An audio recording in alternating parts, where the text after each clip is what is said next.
বর্তমানে আপনার রূপালী আমরা একটু বেশি টানতেছে, রূপালী, হাড়িভাঙ্গা, বাড়িফোর, তারপরে ফজলি, এরপরে ব্যানানা ম্যাঙ্গো, এই ৪-৫ জাতের আম বর্তমানে মার্কেটে ভালো, কিন্তু সবচেয়ে ভালো যেটা রূপালী আর বাড়িফোর আমটা। এই বছর আমের ফলন ভালো হয়েছে, কিন্তু আম গাছের ভিতরে একটু অল্প হয়েছে আর কি। আমের খাওয়াও ভালো, অনেক রস আলো, আর আপনার সাইজও ভালো হয়েছে, কিন্তু একটু বাজারে একটু দামটা একটু বেশি যেতেছে আর কি।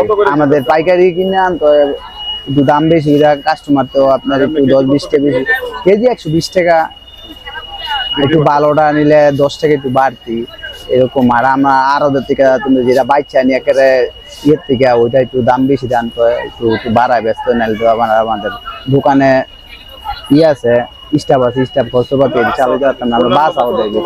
ইনশাল্লাহ এই বছর একটু বিক্রি আছে ভালো, দাম তো ডাইনে ভাই ভালো আম কম, যেমন ব্যানের ভিতরে ভালো আমটা নাই। ব্যানের ভিতরে যত সব মনে করেন এই গাছ থেকে যে ঝরা পুরা যায় হয়ে যায়, ওদিকে ইউনি করে এরা আইনা বিক্রি করে। আর আমরা একদম মনে করেন গাছের একদম পিওর আমরা আইনা বিক্রি করি।